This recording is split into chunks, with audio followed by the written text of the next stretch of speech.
primeiros anos do século XXI, um seleto grupo de geólogos de primeira linha da Petrobras conduziu a estatal à descoberta do pré-sal, a uma profundidade total de 6.000 metros sob o mar da costa brasileira. O geólogo Marco Antônio Pinheiro Machado fazia parte desse grupo. Ele calcula que a riqueza total do pré-sal pode chegar a 100 bilhões de barris de óleo equivalente, boa parte ainda sob o controle da estatal. Autor do livro Pré-sal, a saga, no qual torna acessível a todos essa história de excelência científica brasileira, ele disse ao AEPET TV que um eventual segundo mandato do atual presidente seria fatal para a Petrobras. No entanto, avalia que a empresa ainda pode ter sua missão no desenvolvimento socioeconômico resgatada e que a atual fase, apesar dos desmontes, também tem acalentado importantes debates relacionados ao futuro do país. Nos governos que antecederam Fernando Henrique Cardoso, foram interrompidas as contratações de geólogos e geofísicos pela Petrobras. A empresa estava preparada para a quebra do monopólio, que viria ainda no primeiro mandato de FHC, em 1997? Eu nunca senti esse problema de contingência de pessoal, não, tá? O problema foi a gente ser jogado numa coisa que não tinha traquejo de como lidar, né? Nós não tínhamos experiência internacional, né? E a gente tinha que ser um equilibrista.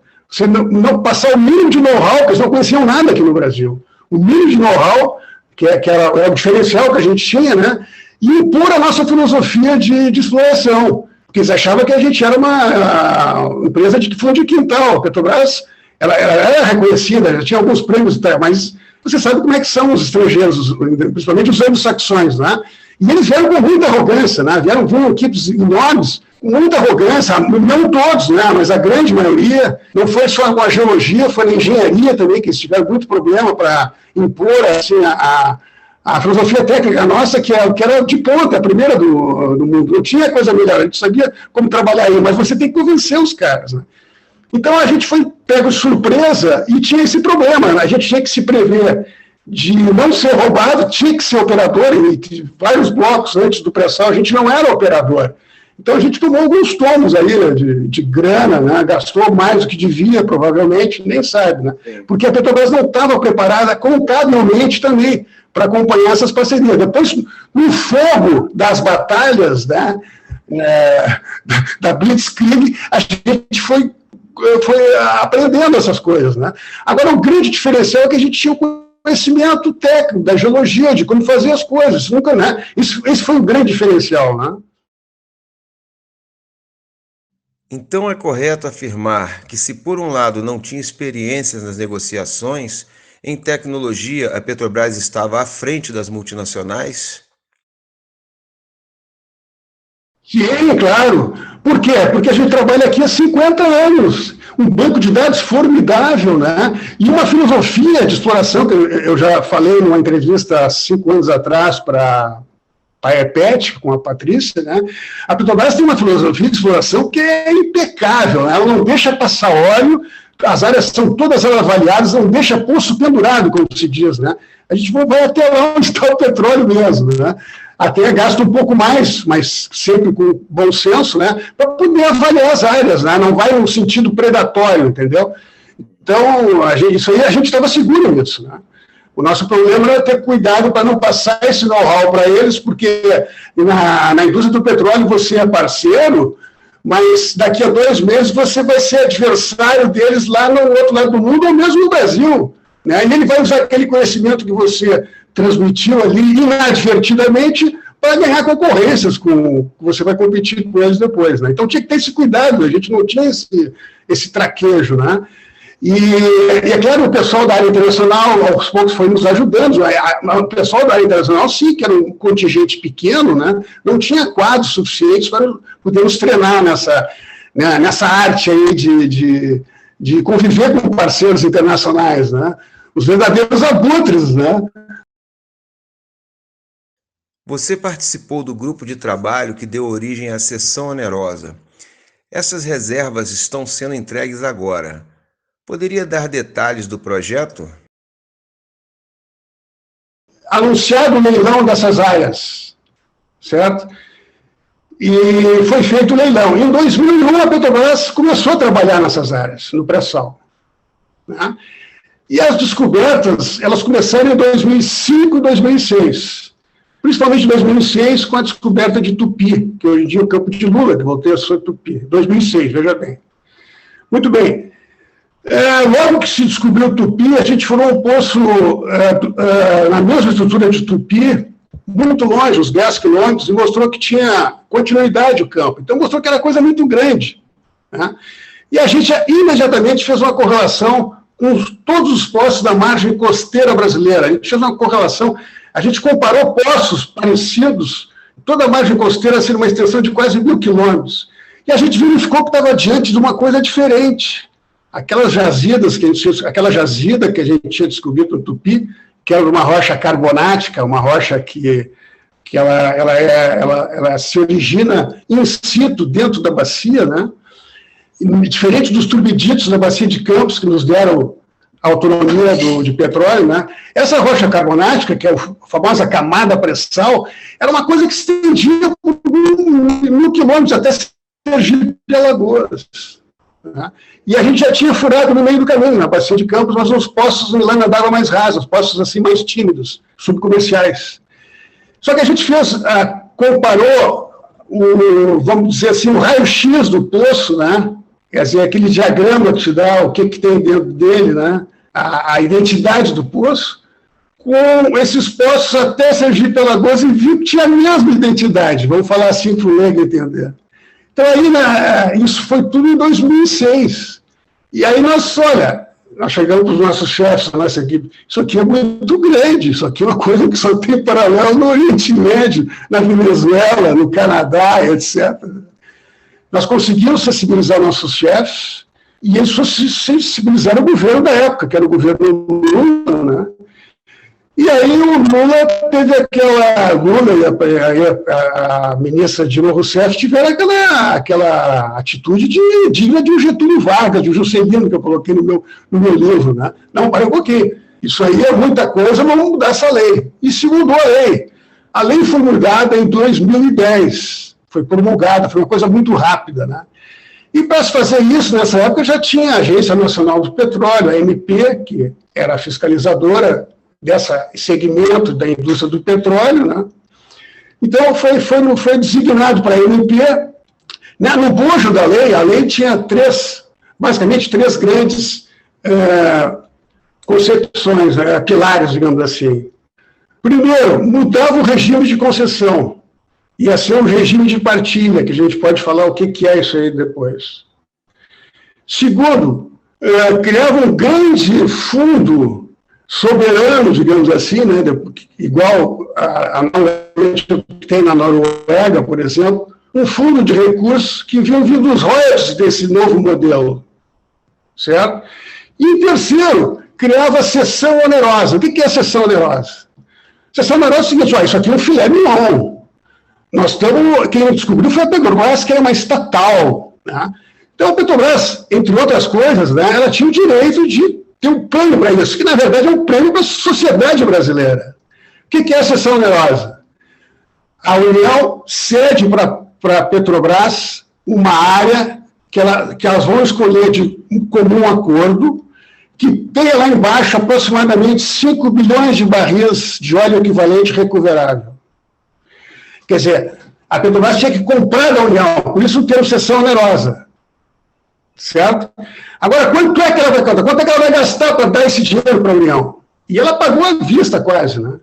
Aí tem que entrar certificadores internacionais, porque tinha mudado a lei, a Petrobras era uma empresa que está no bojo lá do novo modelo de quebra de monopólio. Então, a ANP, para escolher essas áreas que iam ser destinadas à exploração exclusiva da Petrobras, ela tem direito a explorar esses 5 bilhões de barris, mas ela ia comprar no subsolo da União e pagar a vista para a União. E depois, durante os anos, ia explorar esses 5 bilhões. Mas onde é que estão esses 5 bilhões? Nós só furamos 3 ou 4 poços ali, né? Então, o jogo foi da seguinte maneira. A ANP fez um contrato com uma certificadora internacional e a Petrobras com uma outra para as Depois a gente entrava em acordo para ver quais eram essas áreas, quais seriam essas áreas. Por que é necessário certificar internacionalmente um patrimônio da União? Não, uma das razões da certificação internacional, por parte tanto da Petrobras quanto da ANP, que eu esqueci de falar, que é fundamental, tão importante quanto a escolha das áreas, né, que tinham que perfazer 5 bilhões de barris de óleo equivalente recuperável, é o valor dessa área, né? Quanto é que vale isso aí lá embaixo, né? Então, essas certificadoras não são experts nisso, então você tem que fornecer dados para eles, né?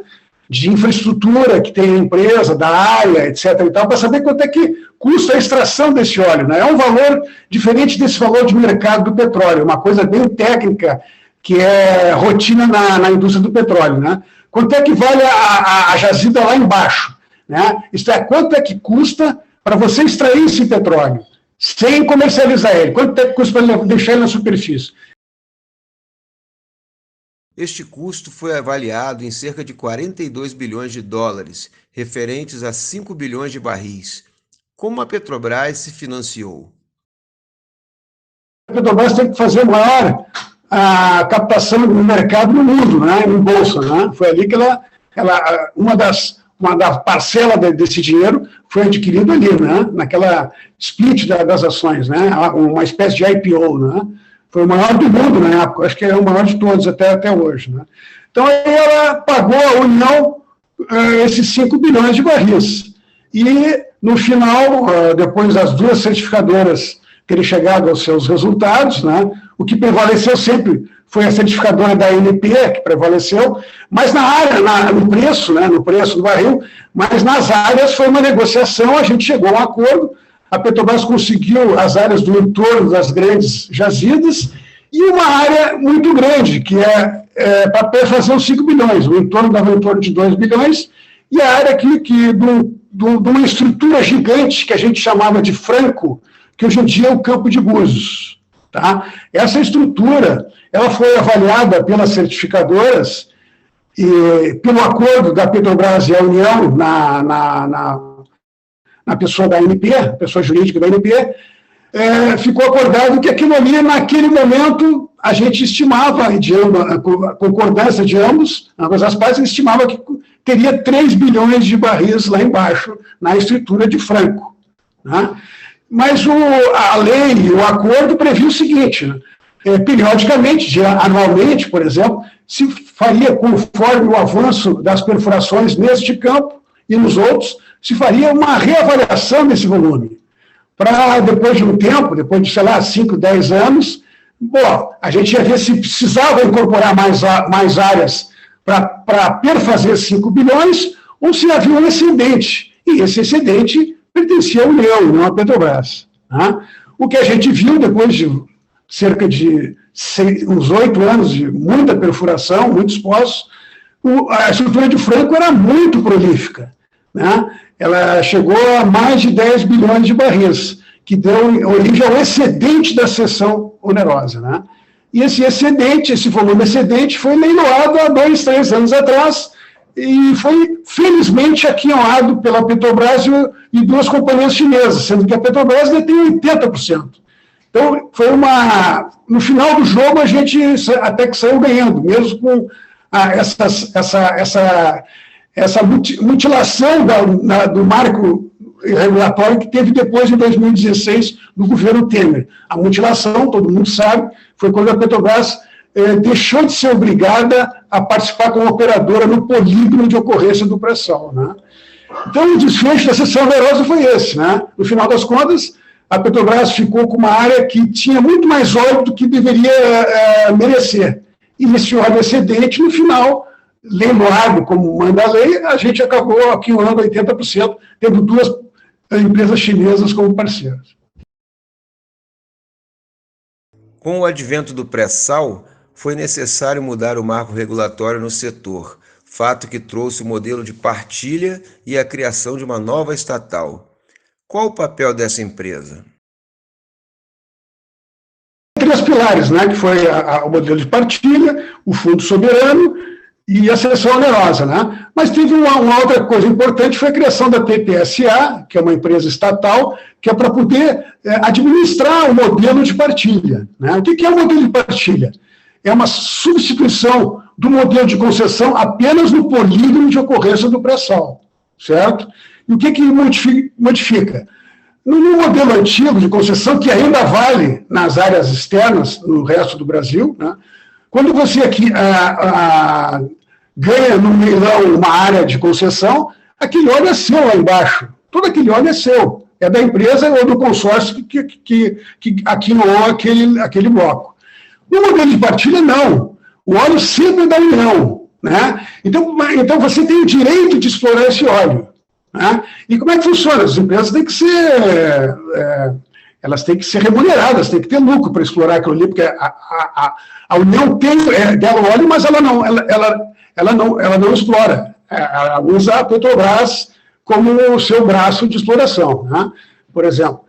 Então, o que acontece? Se o óleo é da União, para você ter o direito de explorar aquele óleo da União, no leilão ganha aquele consórcio, aquela empresa, que pedir menos óleo para a União como lucro. Entendeu? Então, por exemplo, 100% do óleo é da União. Quando tem o bid, o consórcio A vai lá e diz, olha, eu quero 25% desse óleo. Eu te dou, a União fica com 75%. Significa o seguinte, se você dá um lance, por exemplo, eu dou 75% do óleo da União, eu quero ficar com 25%. Significa o seguinte, que durante toda a exploração daquele, se ela ganhar o lance, né, durante toda a exploração daquele campo de petróleo, né, se for comercial, evidentemente, né, ela vai comercializar, a empresa vai ser ressarcida de todo o investimento e, no final, ela vai ganhar 25% de todo o óleo que vender do lucro, né? É mais ou menos isso, assim que funciona, né? Então, ganha aquele lance que dê mais óleo para a União. É claro que você não vai entregar o óleo físico para a União, você vai transformar tudo isso em dinheiro, né? Ao preço do óleo no mercado ali. É assim que funciona, né? Então, todo óleo, é isso que mudou na partilha, né? O óleo é sempre da União, e você tem uma concessão para explorar aquele óleo para a União, e como lucro, você vai receber aquela lance que você der, né? Ganha a empresa que dá um lance melhor para a União, óbvio, né? E tem outros critérios também que são menos importantes, que é o bônus, né, no lance. Você dá um dinheiro à vista, que não é coisa pouca, são bilhões de dólares, de reais, também é um lance que pesa é um fator que pesa quem ganha o lance. O modelo de partilha tinha uma peculiaridade que é importantíssima. No polígono do pré-sal, a Petrobras, originalmente, no novo marco regulatório, ela era obrigada a ser operadora, quer dizer, a ter as rédeas do processo, comandar a exploração, o orçamento, a compra de equipamento, etc., né? E com no mínimo 30% de participação. Obrigada, né? O que aconteceu é que em 2016, o marco regulatório saiu em 2010, em 2016, já com o governo Temer, o Congresso tirou essa obrigatoriedade da Petrobras. A Petrobras ainda tem hoje a opção de exercer os 30% como operadora, tá? Isso a gente não perdeu, certo? Ainda não perdeu. Uma outra coisa que o modelo de partilha permitia para a Petrobras em condições que, se a União achasse necessária, mesmo fora do polígono do pré-sal, ela podia outorgar 100% a Petrobras como operadora em participação no bloco. Questões de estratégia nacional, de soberania, por exemplo, que não está previsto situações específicas na lei. Mas se a Petrobras, se a União acha que, por uma questão estratégica de soberania nacional, não vai ter leilão, essa área aqui nova de fronteira, nem precisa estar no polígono de ocorrência do pré-sal. Vai ser explorada 100% pela Petrobras, pelo modelo de partilha, né? Aí ela tem que entrar em acordo com a União, quanto vai ficar com a União e com a Petrobras. Mas a Petrobras pode entrar a juízo da União em qualquer situação como 100%. Isso ainda vale hoje em dia. Pouca gente sabe disso. Então a Petrobras ainda detém uma fatia significativa dessas reservas. ela tem uma reserva potencial muito grande ainda. Não são reservas ainda certificadas, que isso é são muito rigorosas as reservas, né? Ela tem, digamos assim, um volume potencial recuperável de óleo muito grande ainda, tá? De dezenas de bilhões de barris. Só ela, né? Existe uma estimativa segura do total dessas reservas? No meu livro, eu faço uma estimativa desses volumes, tá? E eu cheguei ali um cálculo no polígono de ocorrência do pré-sal de o que tem descoberto e a descobrir cerca de 100 bilhões de barris lá embaixo, de óleo equivalente, tá? A Universidade Estadual do Rio de Janeiro, tem pessoal lá que estuda a geologia do petróleo e tal, inclusive a parte de exploração e produção também. Eles usaram software norueguês, se não me engano, é norueguês, né? E não sei qual foi o input que eles chegaram lá, mas chegaram a um volume muito maior que o meu, 170 bilhões de barris, um volume bem maior que o meu, né? Eu tô acreditando mais que está vindo para o meu lado, com alguns insucessos que tem vindo aí, que está sabendo pela imprensa aí, né? Petrobras, no campo de Mero, o antigo campo de Libra, né? Devolveu uma área muito grande, né? Por problema de CO2, muito teor de CO2 no campo, né? Então, bom, isso é uma coisa que vocês já vão perguntar, né? Então, o potencial, eu diria que o potencial no polígono de ocorrência, ele está mais ou menos controlado, ele não é uma coisa infinita, não. Ele vai ficar mais ou menos nessa linha estimativa. Não é uma coisa que chega assim no patamar do Oriente Médio, né? Mas tem muita coisa fora do polígono para leste, para mar mais profundo, que já é conhecido no meio da indústria do petróleo. Tem muitas estruturas, já tem sísmica, já tem dados de sísmica, né? Que é o maior método de prospecção de petróleo, que mostra que tem estruturas grandes ainda para se descobrir, né? Eu, chutando assim, pelo que eu vi, a grosso modo, mais ou menos uns 30% do que a gente já tem descoberto, 30%, 40% que a gente já tem, que é muita coisa também, né? O atual governo defende que a Petrobras se concentre na atividade de exploração e produção, o que tornaria a empresa mais focada e eficiente. Por que, na sua opinião, isso é uma falácia? A gente aprendeu isso aí com o Rockefeller, o velho Rockefeller.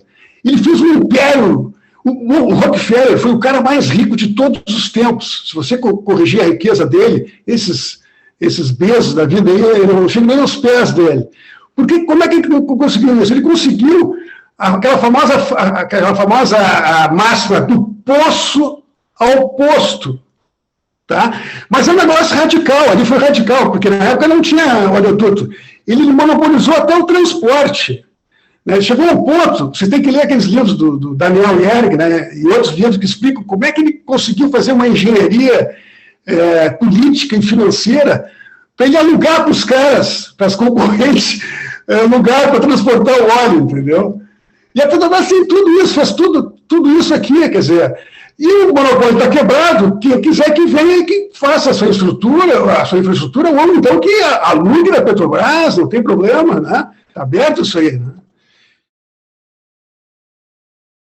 Indo na contramão da máxima do poço ao posto, a pesquisa para novas descobertas fica comprometida? Sim, porque o que eu tenho ouvido falar é o seguinte, ó. A Petrobras agora vai se concentrar no seu core business. Eles gostam desse termo, core business, né? É o negócio lucro, que é a produção. Isso é uma bobagem. Empresa de petróleo, o core business é toda a cadeia, né? Aliás, eu esqueci de dizer, uma das grandes vantagens de você ter uma empresa verticalizada, integrada em toda a cadeia, que você fica imune à oscilação do preço do barril do petróleo, né? Porque o filé mignon refina a distribuição.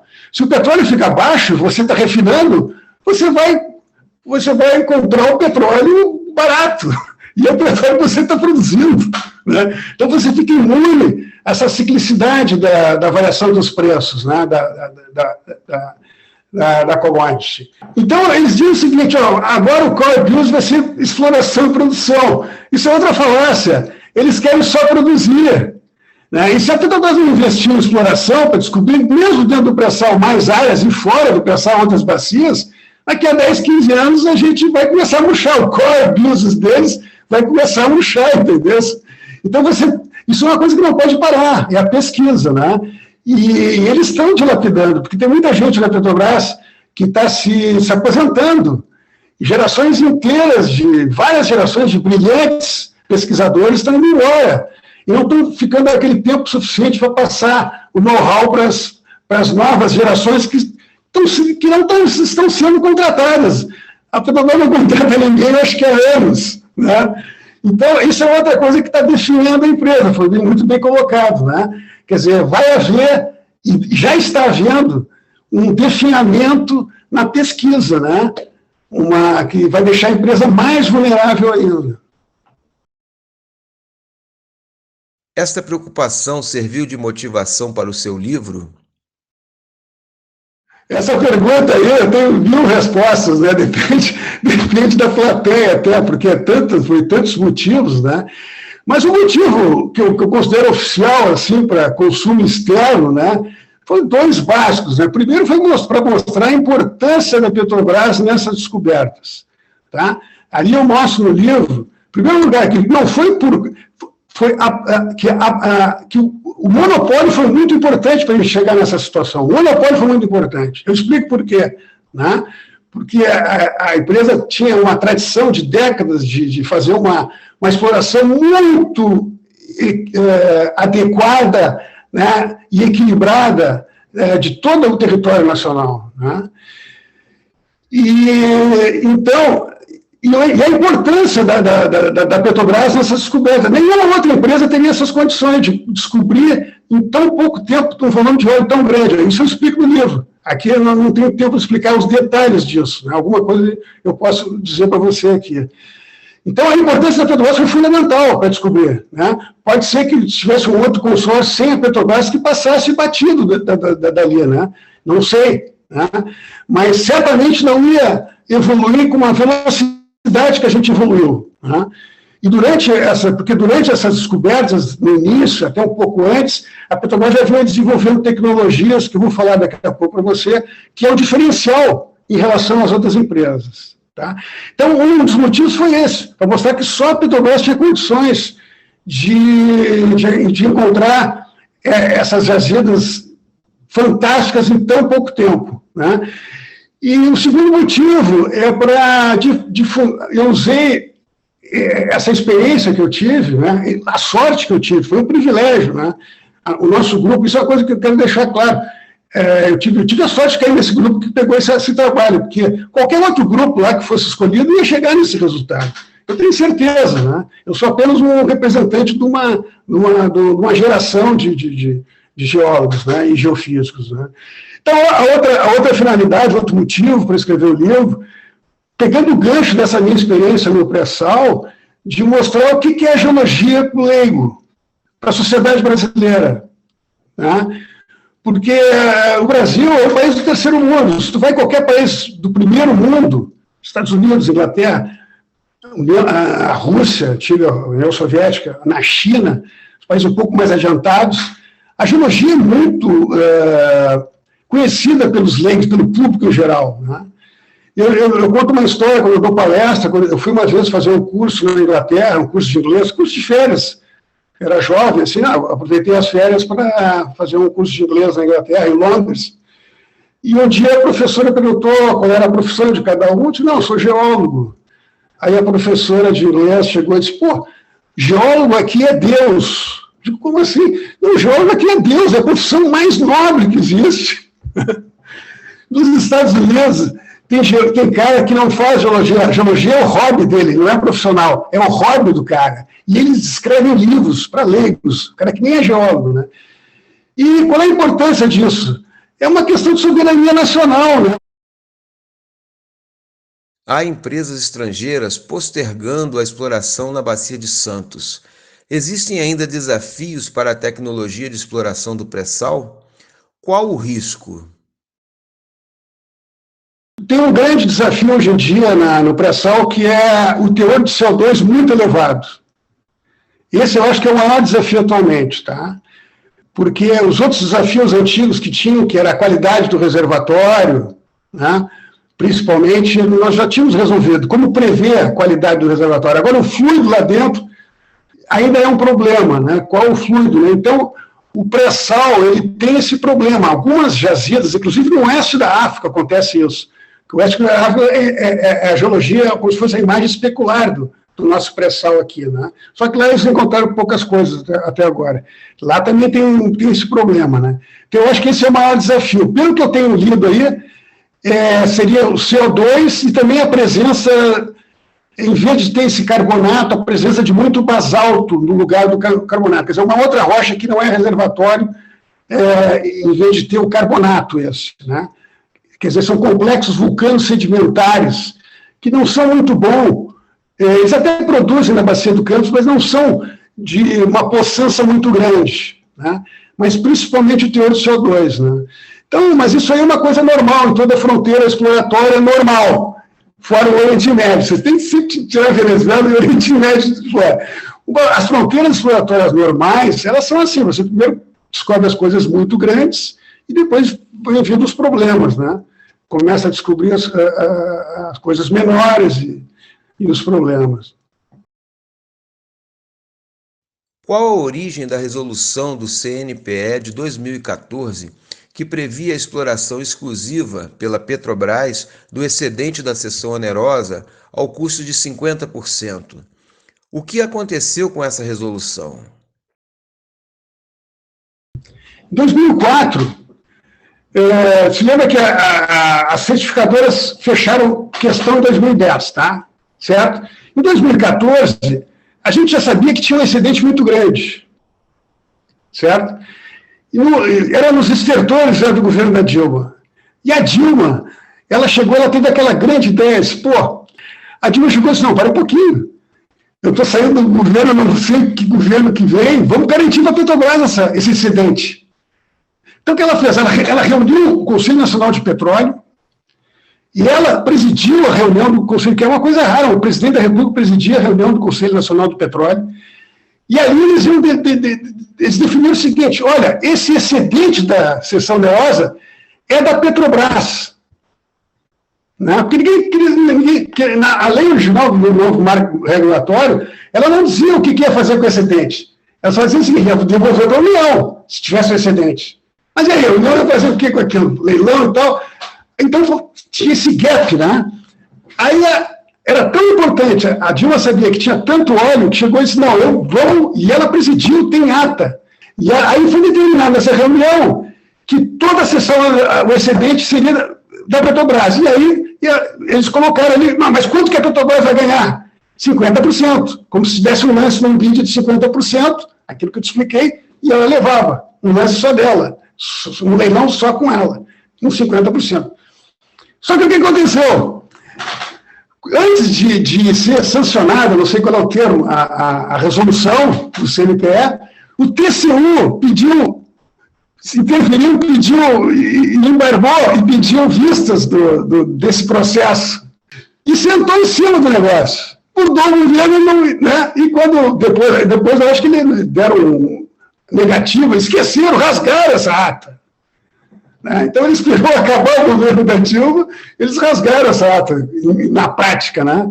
Então, foi isso que aconteceu. Ali, a seção onerosa, naquela ocasião, ia ser toda nossa.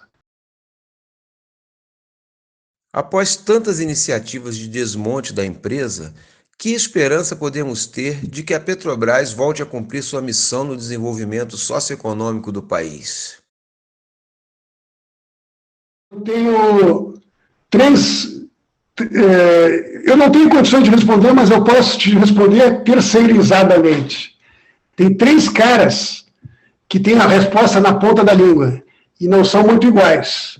Tem aquele sujeito, aquele cara que o nome dele é Giuseppe, é um cara muito bom lá da USP, ele é economista e advogado, e trabalha na área de petróleo. Giuseppe, eu esqueci o nome dele, nome italiano assim, o cara é muito bom. Você vê aí nas entrevistas na TV 247, já vi uma entrevista muito boa dele. Ele acha que tudo, ele é advogado, né? E eu acho que é economista também. Ele acha que tudo pode se reverter. Ele acha que juridicamente pode se reverter, tá? Isso é a opinião dele. O José Sérgio Gabrielli, ele deu uma última entrevista no 247, que eu vi, uma entrevista longa, ele acha muito difícil. Muito difícil. Ele é de outra opinião, ele acha que a empresa vai sair encolhida, que teria que ser... Eu acho que ele usa até esse termo, tem que refundar a Petrobras. Eu acho que ele usou até esse termo.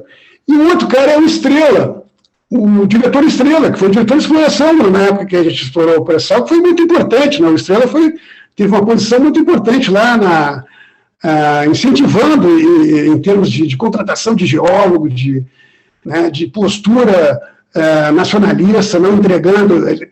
Se tivesse um outro diretor lá mesmo, eu acho que, nem sendo muito liberal, a gente podia ter perdido muitas áreas, né? O Estrela foi muito importante e eu ressalto esse papel dele no livro, né? O Estrela fica numa posição mais ou menos intermediária. O Estrela tem aquele, aliás, é mais alinhado com o pessoal da USP, com o Giuseppe. Ele acha que, ele usa até um jargão, mercadoria, como é que se diz, roubada, né? Isso é não entre nesses leilões, vocês, majors, porque vocês vão comprar mercadoria roubada e vão ter que devolver. Além de confirmar para a população mal informada na época sobre o potencial do pré-sal, seu livro é também uma declaração de amor à Petrobras. Que outras mensagens ele contém? Eu aproveitei para escrever o livro para colocar muitas coisas que é o meu legado pessoal, científico e pessoal também, né? Porque a Petrobras, ela é uma empresa, ela tinha a Petrobras, até quando eu trabalhei, e é um diferencial entre as majors, ela não tem aquela padronização da indústria do petróleo que essas majors americanas e europeias têm. A gente tinha muita liberdade técnica lá dentro, na Petrobras, sabe? Isso é uma coisa muito importante, né? Você poder sair dos padrões, assim, ter criatividade, né? Isso é uma coisa que imperava lá, né? Mas, ao mesmo tempo, a Petrobras era uma espécie de quartel, porque você era muito cobrado. Então, tinha essa dualidade, assim, você tem criatividade, mas tem que ter base, leva por guarda, essas coisas todas, né? Então, tem muita coisa ali e tudo que você faz lá dentro, até os chefes, com exceção, talvez, do presidente da empresa, você é fiscalizado, você é cobrado, você passa por várias instâncias, né? É muito rigoroso o filtro técnico dentro da Petrobras. É uma empresa muito rigorosa, né? Apesar de toda essa aparente contradição que eu estou te dizendo, de permitir a liberdade de criação, de técnica, mas você tem que ter substância, né? Então, e é cobrado, né? Então, ali no livro também as liberdades eu não tinha ninguém fiscalizando, né? E eu dou nas teorias, as minhas interpretações das coisas técnicas, né? Eu acho que sim, foi uma coisa que foi uma demanda minha pessoal. Pô, já que eu vou escrever, eu vou colocar aquilo que eu nunca tive a oportunidade de dizer lá dentro, né?